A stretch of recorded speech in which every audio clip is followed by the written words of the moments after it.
अभी छात्र छात्राओं का जो नियोजन नीति के संबंध में जो उनको जो असमंजस की स्थिति थी, जिस तरह से नैरेटिव विपक्ष वाले ने किया था, तो उनके लिए एक 3 सदस्यीय कमेटी बना करके उनका आयु शांति का भी बात कहा गया है, एज पर भी ध्यान देने की बात कही गई है।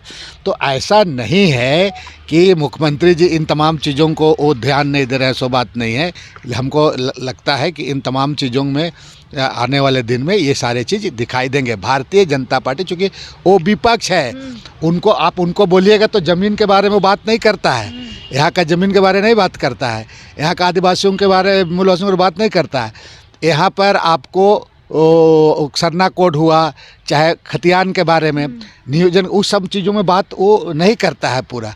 वो कुछ बहुत बाबूलाल मरांडी जी कुछ बात को बोलते हैं, लेकिन बाकी इनके नेता जो आपका राष्ट्रीय परिप्रेक्ष्य में मने इस चीज़ों को पूरा वो कभी इनके द्वारा ये हो भी नहीं पाएगा। लेकिन नियोजन नीति को लेकर तो भारतीय जनता पार्टी बोल रही है कि पहले से ही हम लोग इत्तला कर दिए थे सरकार को कि ये असंवैधानिक आप बना रहे हैं नियोजन नीति, आगे जाके रद्द होगा, और वही हुआ। तो सरकार इसको लेकर पहले से ही क्यों नहीं संवेदनशील थी? आखिर आपने PIL दाखिल कौन किया?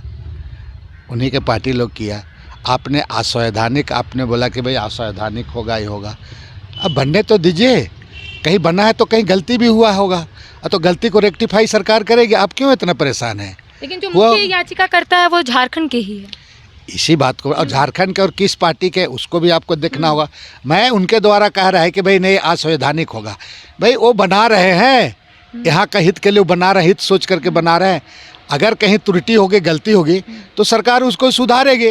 हाल के दिनों में सदन में आपने देखा होगा जो कानून सम्मत नहीं है, ये आरोप लगाया गया था। संसदीय मंत्री ने पूरी चीज़ों को आपको पूरा कानून सम्मत है, ये पूरा तर्कपूर्वक आपको देने का काम किया है। तो अगर कहीं गलती, छोटी मोटी गलती है, कहीं छूट गया है, आसुदियाँ हैं, तो इसको सरकार ठीक करेगी ये सारी चीज़ों को। तो ये सरकार एक प्रयास है, लेकिन देश से जब से ये राज बना, भारतीय जनता पार्टी की सरकार थी, अब यहाँ के जो भौगोलिक रूपरेखा के अनुसार यहाँ का आप कोयल नदी, शंख नदी, दामोदर नदी, ये तमाम चीज़ों को, कारो नदी, इसकी भाव को आप नहीं समझे।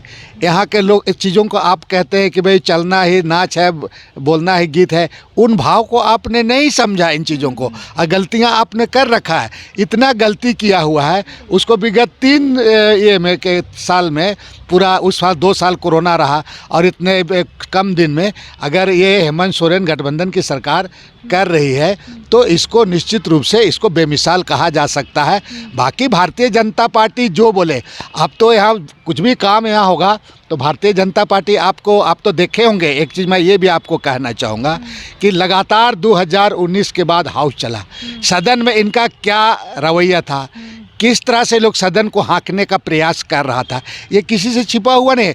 कभी भी इन इशू पर सदन में कभी भी इसको बहस करने का प्रयास किया, सदन में इस सब मामलों को लाके बहस होता, सुझाव देता, तो निश्चित रूप से ये चीज़ों को माना जा सकता। लेकिन आपने सदन में आप उठा के देख लीजिए, जितने भी हाउस चले हैं 2019 से लेकर के अब तक का शीतकालीन सत्र तक, आपने किसी भी चीज़ों पर गंभीरता से बहस नहीं किया, सिर्फ और सिर्फ पॉलिटिकल माइलेज लेने के लिए किया।